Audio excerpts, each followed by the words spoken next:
Señor Dios, gracias te damos por permitirnos hoy reunirnos nuevamente como orábamos al principio y poder ser expuestos a la maravillosa verdad de tu palabra. Te pedimos que el día de hoy tú nos hables, nos equipes, nos fortalezcas, que traigas salvación a aquellos que no te conocen y que traigas, Señor, santificación en medio de tu pueblo. Utilízame a mí, Señor. Que la llenura de tu Espíritu me permita hablar con claridad y con la autoridad de tu palabra, con la valentía que debemos tener, Señor, al proclamarla, porque es tu palabra, no la mía. Te pedimos que el día de hoy te glorifiques en el nombre de Jesús. Amén y amén. Bueno, hay un momento que es incómodo y ese momento es cuando tú te subes a un avión para viajar a cualquier destino. Es el momento que empieza cuando uno de los auxiliares de vuelo se coloca en el pasillo y comienza a mostrarte cómo usar el paracaídas, el salvavidas, la balsa inflable y la cámara de oxígenos. No sé si ustedes han estado alguna vez en un avión, pero eso siempre ocurre antes de empezar el vuelo. Si no, pueden buscar un video de YouTube o ver una película y se va a dar cuenta, ahí está la azafata, ahí está el auxiliar de vuelo y comienza a hacerte todas las emulaciones de lo que tú deberías hacer en el momento de pánico para salvar tu vida. ¿Por qué? Porque no te lo dicen, pero el avión puede sufrir un daño mientras estás volando, ¿verdad? Y el avión puede o hacer un aterrizaje forzoso o tal vez esté a punto de explotarse y te tienes que tirar desde allá. Entonces es un momento incómodo. ¿Por qué? Porque todos estamos pensando en lo bien que vamos a disfrutar cuando lleguemos al otro lado. Por ahí, lamento, vino el día de hoy un asistente que va mañana a Medellín y espero no aterrorizarlo con esto, pero todos estamos pensando que vamos a llegar al otro destino, ese encuentro con nuestra familia, ese negocio que tanto has esperado, va a estar, que está allí en el otro lado del río, del mar, o esas vacaciones que tanto has anhelado, te vas a encontrar con eso, pero nadie quiere pensar que se puede morir en medio del viaje, ¿verdad? Nadie quiere pensar en eso, es incómodo. Nadie se detiene a preocuparse y decirse, ¿será que este es el último viaje de mi vida? ¿Será que aquí acabó todo? Nadie piensa en eso, ¿verdad? A pesar de que la probabilidad de que haya un accidente en el avión es muy baja, igual los auxiliares de vuelo te tienen que decir, tienes que estar preparado, ¿verdad? Debes estar preparado. ¿Por qué? Porque es tarea de la compañía instruirte de que debes estar preparado para lo que pueda pasar. Y hoy el Señor también quiere prepararnos. Hoy el Señor quiere, iglesia, que tú también sepas que debes estar preparado para lo que puede suceder. Porque ser un discípulo de Cristo es maravilloso. Vamos camino a un mejor lugar, a una ciudad celestial en donde hay millares de ángeles adorando al Señor, en donde se nos han adelantado millones de hermanos y hermanas en Cristo que han sido redimidos por la sangre del Cordero. Y ellos nos esperan allá. Y muchas promesas maravillosas de Dios allá se harán realidad. Pero en este viaje hacia allá debemos estar preparados. ¿Preparados para qué? Eso es lo que vamos a ver el día de hoy en nuestro texto. Así que, si nada te lo impide, vamos a levantarnos y vamos a leer Marcos capítulo 6, del versículo 7 al 29.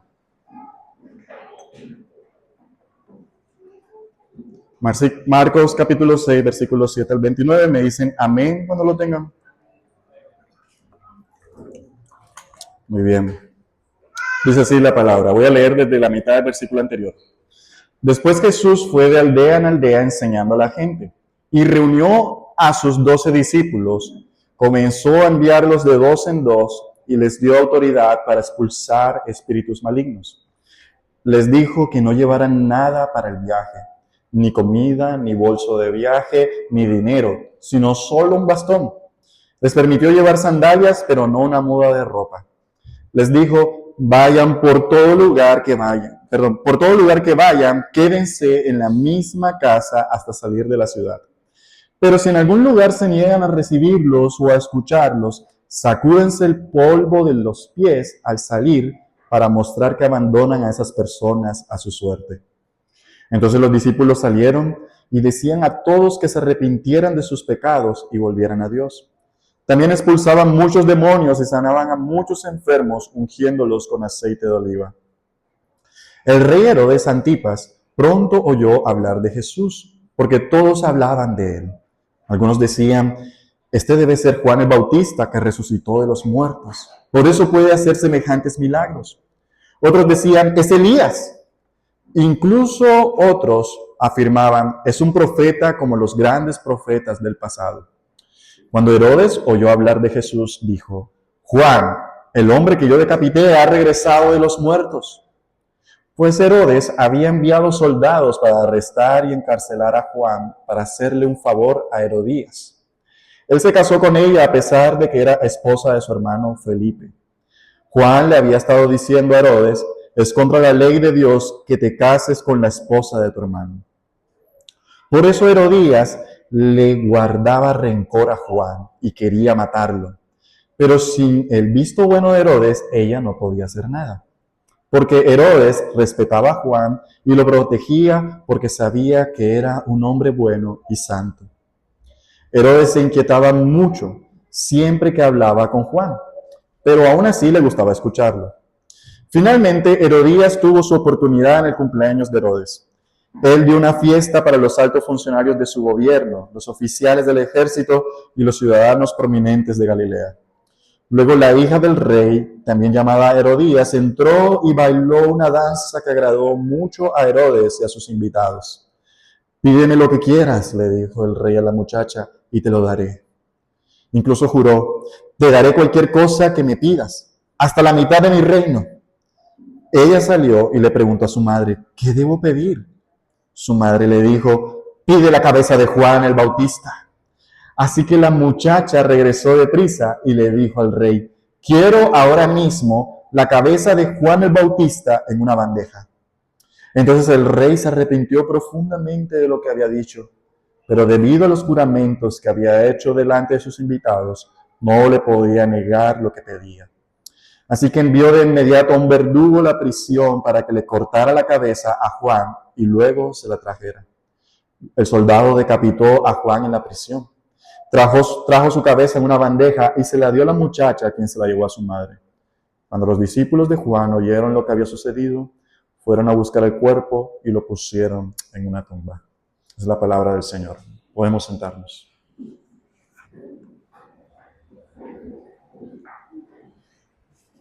El mensaje que les traigo el día de hoy, o que el Señor nos trae el día de hoy, es que como mensajeros del Evangelio debemos estar preparados por todo.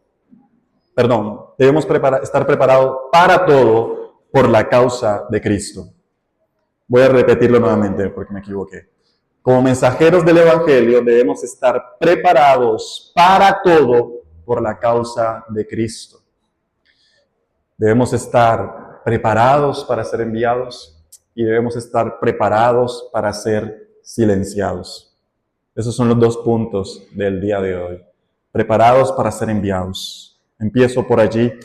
Recordemos lo que estuvo sucediendo anteriormente. Jesús ha estado con sus discípulos, les ha estado hablando acerca del reino de los cielos en parábolas, les ha mostrado su autoridad. ¿Autoridad sobre qué cosas? Sobre el perdón de pecados, sobre la creación. ¿Qué más recuerdan? Sobre la muerte, sobre la enfermedad y aún sobre los demonios, ¿verdad?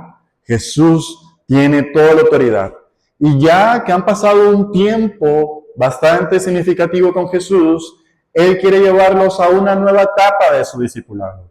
Y esta nueva etapa viene con ese llamado que Jesús le hace. Marcos dice que Jesús reunió a sus 12 discípulos y comenzó a enviarlos.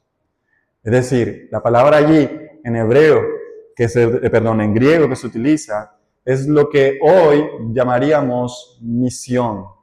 Es decir, Jesús los envía a ellos como misioneros. Misioneros que deben ir y predicar la buena noticia del Evangelio. Y los envía en grupos de ¿cuánto? de a 2 personas. Es decir, si eran 12, ¿cuántos grupos salieron? 6, ¿verdad? Ahora te preguntarás, ¿por qué 2? Bueno, una razón práctica puede ser para darse ánimo mutuamente allí, orando el uno por el otro, ahí ayudando en la tarea, pero también en la ley se necesitaba el testimonio de 2 o 3 testigos para la veracidad de un testimonio. Entonces Jesús envía de a 2 en 2 para que pueda haber certeza de que lo que ellos están diciendo es verdad. Y además de eso, Jesús les otorga a ellos autoridad sobre los espíritus malignos. Es decir, Jesús es la fuente del poder de ellos. No que en ellos haya poder, sino que Jesús les delega o les da esa autoridad a ellos. Pero también Jesús les dice que no lleven nada para el viaje. Que no lleven, ¿qué dice allí? Ni comida, ni bolso de viaje, ni dinero, ni una muda de ropa. Tú te preguntarás, ¿pero por qué? Bueno, hay una razón práctica y hay una razón espiritual. La razón práctica es que iba a ser un viaje misionero corto, ¿verdad? Hay algunos viajes misioneros que son más largos, como los que encontramos en las cartas de Pablo, en el libro de Hechos. En una carta, Pablo le dice creo que es a Timoteo, que le mande los rollos, la capa, los libros, un montón de cosas que él necesita para su estancia donde va a estar. Pero también hay una razón espiritual. Y es que todo esto habla de que ellos debían depender del Señor. Que el Señor les iba a proveer lo que ellos necesitaban en medio del viaje. Por eso no les pide que vayan con comida, con dinero, todo esto, sino que ellos deben aprender que en la misión ellos deben depender del Señor, ¿verdad? Tan solo, mira lo que dice allí, les permitió llevar un bastón, ¿verdad? Y ese bastón, para que lo puedan entender, era un pedazo de madera que las personas en ese tiempo utilizaban para protegerse de los animales y también de los delincuentes. Sacabas el bastón y ahí hacías tus artes marciales con él, ¿verdad? Pero también les dio sandalia para protegerse del camino. El Señor está haciendo todo esto para que ustedes entiendan que Él quiere que ellos vayan ligeros a la misión y que ellos dependan de Él. Porque ¿cuál es la idea de Jesús? Que ellos encuentren hospitalidad en los lugares donde van. Que puedan encontrar gente que les abra las puertas de su casa. Y en esos lugares ellos puedan ser de bendición. En esos lugares ellos puedan compartir el evangelio con los que están en esa casa, con los que están alrededor de esa casa. Y Jesús les dice, vayan con la certeza de que les van a dar casa. Miren lo que dice en el versículo. Por eso Él dice aquí, por todo lugar que vayan, quédense en la misma casa hasta salir de la ciudad. Jesús asume que ellos van a encontrar una casa, para que ellos prediquen ahí el evangelio. Y eso, mis queridos hermanos y amigos, es la misión. O bueno, una parte de ella. Porque hasta este momento todo luce favorable. Incluso suena como interesante. Involucrarse en la misión suena como una aventura chévere, ¿verdad? Ellos van a depender del Señor, van a compartir del evangelio y van a recorrer muchas aldeas que no conocen. ¿Quién no quiere una vida así? Bacano, ¿verdad? Turistear, ¿verdad? Algunos de ustedes quisieran ir a Noruega, a Francia, con la excusa de las misiones, para conocer, para recorrer los lugares y todo el tema, ¿verdad? Pero Jesús nos presenta que la misión de Él no es siempre todo favorable. El Señor los prepara para algo importante también. Él los prepara para que ellos sepan que van a ser rechazados y que incluso van a encontrar oposición. Jesús también les dice lo siguiente, miren el versículo que sigue. Pero si en algún lugar se niegan a recibirlos o a escucharlos, sacúdense el polvo de los pies al salir para mostrar que abandonan a esas personas a su suerte. Ellos deben estar preparados a que va a haber gente que los van a rechazar. Ellos deben estar preparados a que va a haber gente que los van a apedrear, los van a azotar, los van a querer sacar de donde ellos están. Y ellos tienen que sacudirse el polvo de los pies y seguir adelante. Jesús no dice ahí, acomoden el mensaje. Si los tratan mal, Bájenle al infierno, no hablen del infierno, ¿no? Cójanla suave. No. Jesús les dice, sigan adelante. Y así como algunas personas recibieron a Jesús y le abrieron las puertas de la casa a Jesús, como Mateo, como la suegra de Pedro, etcétera, etcétera, así también rechazaron a Jesús. Y así van a rechazar a los discípulos. Y así te van a rechazar a ti. Algunos también se van a negar a creerles a ellos, como también se negaron a creer al Señor. Y Jesús los prepara para enviarlos de esta manera. Qué bueno que el relato nos dice que los discípulos, luego de haber sido informados de esta manera, fueron adelante con la misión, predicaron la palabra y anunciaban que la gente se arrepintiera de sus pecados. Ellos salieron a comunicar el mismo mensaje que Jesús les había comunicado a ellos, el Evangelio. Y Jesús los prepara entonces para enviarlos. Así que aquí hay varias cosas que debemos meditar, hermanos. Porque esto Jesús se lo hizo a estos discípulos, pero Él también nos lo está diciendo a nosotros, que somos sus discípulos. Y aquí te tengo varias cosas que creo que debes considerar. Primero que todo, iglesia, como seguidores de Jesús, debemos predicar lo que Jesús predicó. Los apóstoles tenían el mismo mensaje que Jesús les había transmitido. Y ellos no tenían derecho de cambiarlo, de alterarlo, de suavizarlo, o vamos a ponerlo más dinámico, más chévere, para que la gente nos reciba. No, no tenemos ese derecho. Cuando hacemos eso, no somos mensajeros, somos usurpadores del mensaje que el Señor nos ha dado. Como seguidores de Jesús, iglesia, debemos ir a buscar personas que necesiten escuchar el mensaje de Jesús. Ellos no fueron solamente a turistear. Jesús no les dijo, bueno, mire, vayan, dense una vuelta y me dicen cómo está el ambiente y todo esto. No, ellos fueron a esas aldeas, en esas condiciones, para buscar personas que no habían escuchado el mensaje del Evangelio. Así que, como iglesia, nosotros tenemos que movernos. No solamente esperar que la gente venga a nosotros, sino también buscar personas que no han escuchado el mensaje del Evangelio y compartirles de esa salvación que hemos recibido. ¿Me están siguiendo, hermanos? Como iglesia debemos prepararnos para ser enviados por Jesús. No importa tus defectos, no importa tus limitaciones. Es que yo soy muy anciana, no importa. Es que yo soy muy anciano, no importa. Es que yo soy muy niño, no importa. Es que cuando yo hablo se me embolata la lengua, no importa. Moisés, el Señor lo llamó y él era tartamudo, ¿verdad? Yo no soy tartamudo, pero a mí también se me embolata la lengua, ustedes se han dado cuenta. Y el Señor tiene que enviarnos en algún momento, así que no pienses de que el Señor quiere que tú te sientes en esa silla y ahí calientes puesto hasta que venga el Señor por segunda vez. Él quiere enviarte.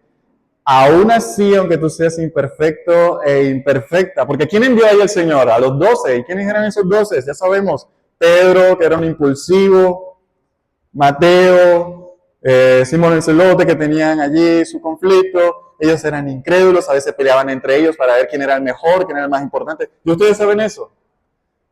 No tienes que ser perfecto para que Jesús te envíe.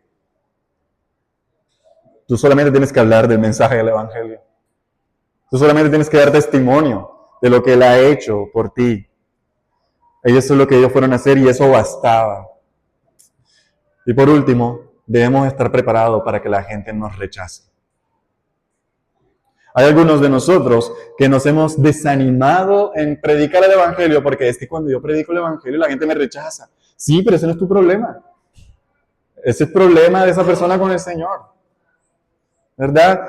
Tú no puedes cambiar el mensaje, tú no puedes regalarle un dulce para que esa persona pase más rico el mensaje, no sé, para que no se sienta tan ofendido. Debemos aprender a lidiar con el rechazo. Lo que tú debes saber es que esas personas no te están rechazando a ti, están rechazando a aquel que te envía, al Señor Jesús. No seas tan egocentrista de creer que la cosa es contigo. No, la cosa es con el Señor. Jesús dice, a ustedes el mundo los aborrecerá porque me ha aborrecido a mí primero. Entonces, tenemos que aprender a lidiar con el rechazo. El rechazo para un cristiano es inevitable muchas veces. Pero tal vez hoy tú estás aquí y tú sabes, yo no soy cristiano, ¿sabes? Bueno, hoy Jesús te ha traído en su misericordia para que tú escuches el mensaje de Jesús. El mensaje de Jesús es el siguiente, el Evangelio, que Dios es generoso y bondadoso y creó todo para su gloria. Y creó al ser humano para que viviera para agradarle. Pero los primeros seres humanos que Dios creó, que ¿quiénes eran? Adán y Eva, se rebelaron contra el Creador. Y ahora el pecado entró en toda la humanidad. Y porque nosotros somos pecadores, la Biblia dice que estamos destituidos de la gloria de Dios. La paga de nuestro pecado es la muerte y estamos condenados para recibir la ira de Dios cuando Él venga a juzgar a la humanidad. Pero el mensaje de Jesús, la buena noticia, es que Dios envió a su único Hijo por amor de ti y por amor de mí. Él envió a Jesús en forma de hombre para que experimentara Él en tu lugar el castigo de todos nuestros pecados y los pagó cada uno de ellos en la cruz del Calvario. Y para demostrar que Él verdaderamente era el Hijo de Dios, Él murió, pero al tercer día resucitó entre los muertos. Y ahora está sentado a la diestra de Dios y Dios le ha dado la autoridad para salvar a todo aquel que crea en Él y se arrepienta de sus pecados. Ese es el mensaje de Jesús, ese es el mensaje de los discípulos, ese es el mensaje de la iglesia.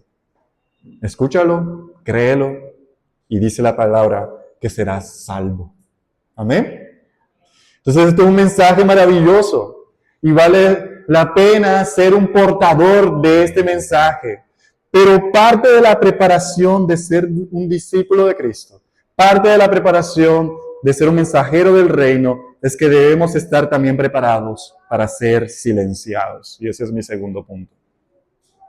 Después de que Marcos describe la misión de los 12, su relato es interrumpido y pareciera como de que esto que tiene que ver, ¿verdad?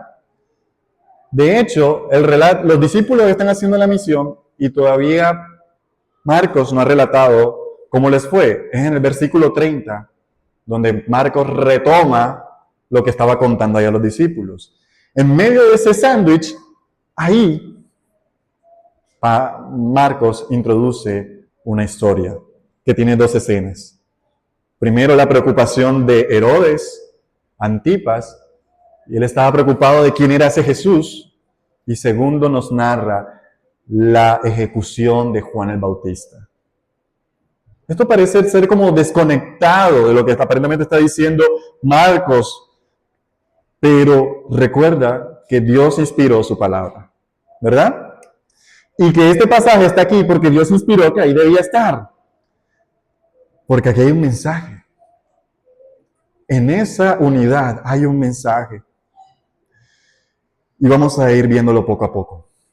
Herodes Antipas es hijo de Herodes el Grande. Tal vez tú no te acuerdas de ellos, pero no sé si te acuerdas de la serie de Navidad que nosotros dijimos, terminamos el año pasado, perdón, del Herodes el Grande que estaba persiguiendo al bebé Jesús. Bueno, este es hijo de este hombre. Y Marcos nos cuenta que el rey Herodes oyó hablar de Jesús.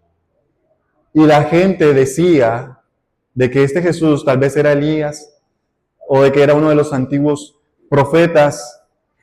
Pero Herodes dijo, Dios mío, este es Juan, el hombre que yo decapité, que resucitó de entre los muertos. Y aquí es donde entonces nos enteramos de la cruel historia del asesinato de Juan. No tengo que contárselos porque ahí la historia está clara, ¿verdad? Juan el Bautista confrontaba a Herodes constantemente con su pecado. ¿Qué había hecho Herodes? ¿Se había casado con quién? Con la mujer de su hermano. Los historiadores demuestran que Herodes no solamente era hermano de Felipe, sino prácticamente también era el tío de Herodías. Entonces, prácticamente Herodías se divorció de Felipe y se casó con su hermanastro Herodes Antipas, quien también era su tío.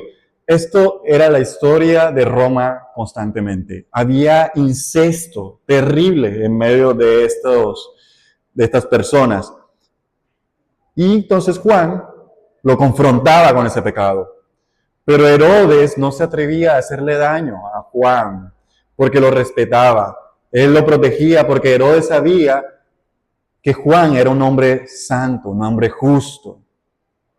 Incluso la Biblia dice que cuando hablaba con Juan, Herodes se inquietaba, se preocupaba, pero no se atrevía a matarlo. De hecho, en medio de su pecado, le gustaba escucharlo.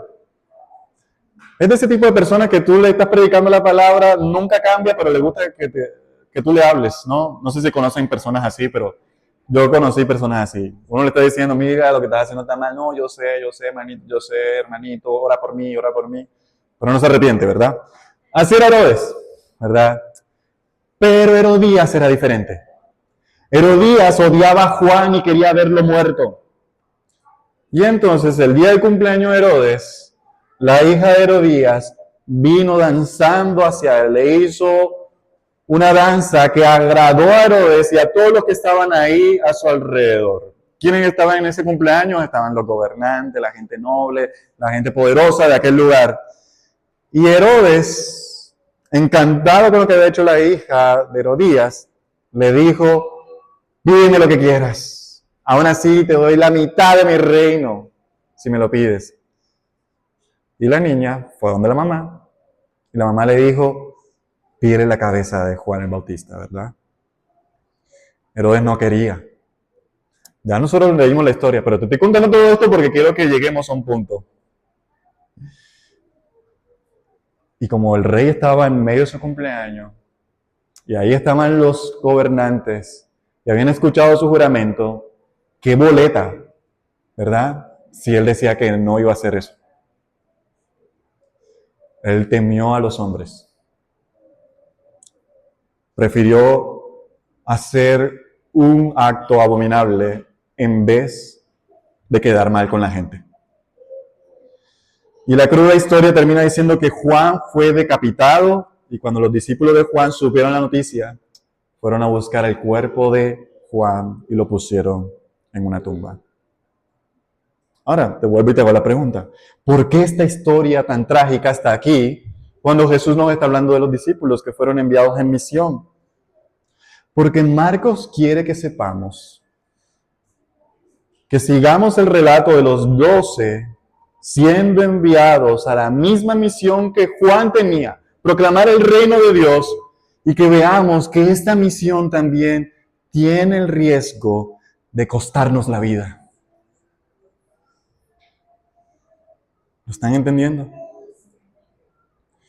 En realidad, la muerte de Juan era un anticipo que presagiaba el destino de Jesús, el destino de sus discípulos y probablemente el destino de muchos y muchos más seguidores de Jesús. En aquel tiempo la gente hablaba de Jesús que él era otro Juan. Y Juan decía que él, Jesús, era superior a él. Tan superior que él decía, yo no soy ni digno de inclinarme como un esclavo y desatarle las correas de sus sandalias. Y todo eso es para decirnos que de cierta manera Juan el Bautista prefigura lo que Cristo, el otro Juan, la luz del mundo, hará. Incluso tú lo puedes ver en la relación que hay entre la vida y muerte de Juan y de Jesús. En ambos casos, Herodes y Pilatos son presionados por otros para ejecutarlos. Como en el caso de Juan, la ejecución de Jesús es realizada por un gobernante que sabe que es inocente, que sabe que él no merece la muerte, pero aún así la ejecuta. Los dos gobernantes prefieren su seguridad que liberar a estos hombres inocentes. Y ambos gobernantes escucharon las palabras de estos mensajeros, pero estas no hicieron raíz en sus corazones. Así que estás viendo, que lo que estás viendo en Juan es precisamente lo que le va a pasar a Jesús. Y es precisamente lo que le van a pasar a sus seguidores. Hermanos, este no es un mensaje común, pero quiero que sepas que si eso le pasó a Juan, si eso le pasó a Jesús, ¿qué se puede esperar de los discípulos del Señor en medio de este mundo hostil? Por eso, mis hermanos, iglesia, debemos estar preparados para todo, incluso la muerte, como mensajeros del Evangelio. Nosotros vivimos en un lugar todavía cómodo, pero hoy, como lo recordábamos en el DIP, la iglesia en el mundo está siendo perseguida mientras nosotros estamos cómodos aquí. Y así como los discípulos estaban teniendo éxito en la misión mientras Juan era decapitado, en muchas regiones nosotros estamos tal vez viendo el éxito, la obra del Señor, viendo cómo se multiplica la iglesia, y otros hermanos en este momento están siendo asesinados, encarcelados, violados, oprimidos, etcétera, etcétera. ¿En qué clase de evangelio estás creyendo? Debemos estar preparados para cuando llegue la oposición. Debemos estar preparados para cuando llegue la persecución. Debemos estar preparados para cuando quieran silenciarnos. Debemos estar preparados para no suavizar el mensaje cuando eso ocurra. No sé si ustedes saben, pero hay un proyecto de ley que busca que en las iglesias ya no se hable del homosexualismo y de todas las formas y maneras del LGBTI como pecado. ¿Qué vamos a hacer, hermanos, cuando llegue ese momento? ¿Borramos esos versículos de la Biblia? Y si dicen, van a ser encarcelados, ¿qué hacemos? Ese es el precio de seguir a Jesús. Así que, iglesia, guárdate de escuchar un evangelio diferente. Hay iglesias donde hoy se está predicando otra cosa completamente diferente. Porque es más cómodo, es más chévere, es más bacano que te digan que vas a prosperar, que Dios te va a dar beca, viajes, matrimonios, salud, etcétera, etcétera. Si ese evangelio es real, ¿qué pasa con esos hermanos en Cristo que están en Irán, Pakistán, Yemen, Corea, África? ¿Qué pasa con ellos? Si eso que estas personas predican y prometen es verdad, ¿por qué ellos viven lo que están viviendo? ¿Será que podemos decir, es que ellos no tienen fe? Lo que pasa es que ellos no han pactado con Dios. ¿Alguien se atrevería a decir eso? Alguien podría decir, lo que pasa es que ellos no han declarado y no han decretado un milagro con su boca. La única razón por la cual otros hermanos en Cristo viven esto es porque el Evangelio de Cristo no promete nada de eso.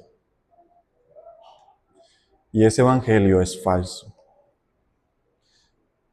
Así que, mis queridos hermanos, estén preparados. Y a los que no son cristianos, yo quiero que mires que este es un precio digno de pagar cuando entendemos quién es Cristo. Cristo es lo mejor que puedes tener en tu alma el día de hoy. Porque todo en este mundo un día pasará, pero los que hacen la voluntad de Cristo, los que hacen la voluntad de Dios, permanecerán para siempre. Y Él nos ha mostrado su gran amor. Como lo decía ahorita cuando comparaba con Juan el Bautista, Él es el inocente que fue asesinado para que tú y yo, siendo culpables del pecado, pudiéramos ser hallados justos delante de Dios, con tan solo creer y arrepentirnos de nuestros pecados. Así que para concluir, querida iglesia y queridos amigos que están aquí, estamos en medio de un viaje. Y hoy el Señor quiere que estés preparado. Algunos van a llegar a la ciudad celestial, otros no van a llegar a ese destino. Pero si hoy tú vas camino a la ciudad celestial, yo quiero decirte que como pastor, yo no quisiera que tú fueras rechazado. Yo no quisiera que tú fueras perseguido o que llegaras a ser asesinados por la causa de Cristo. Pero si eso pasa, Hoy, como es auxiliar de viaje, yo quiero que sepas que tienes que estar preparado. Si algo como esto te llega a ocurrir, ya te mostré dónde está la balsa, ya te mostré dónde está el salvavidas, ya te mostré qué hacer para la cámara de oxígeno. Está en las palabras de Cristo y en sus promesas de vida eterna. Amén. Vamos a orar. Señor Jesús, gracias por tu evangelio. Gracias, Señor, porque lo que sea que hagamos y vivamos en este mundo no se compara a lo que tú hiciste y sufriste por nuestros pecados. Yo te ruego, Señor, que como iglesia nos prepares, nos fortalezcas, Señor, para dar testimonio fiel de ti y para vivir en medio de este mundo y enfrentar la oposición con valentía, con esperanza. Porque no estamos creyendo en un Dios débil, sino en aquel que se levantó entre los muertos y que un día reinará por los siglos de los siglos en gloria, en un nuevo cielo y una nueva tierra. Señor Jesús, ayúdanos a no ser cobardes, sino valientes para tu gloria.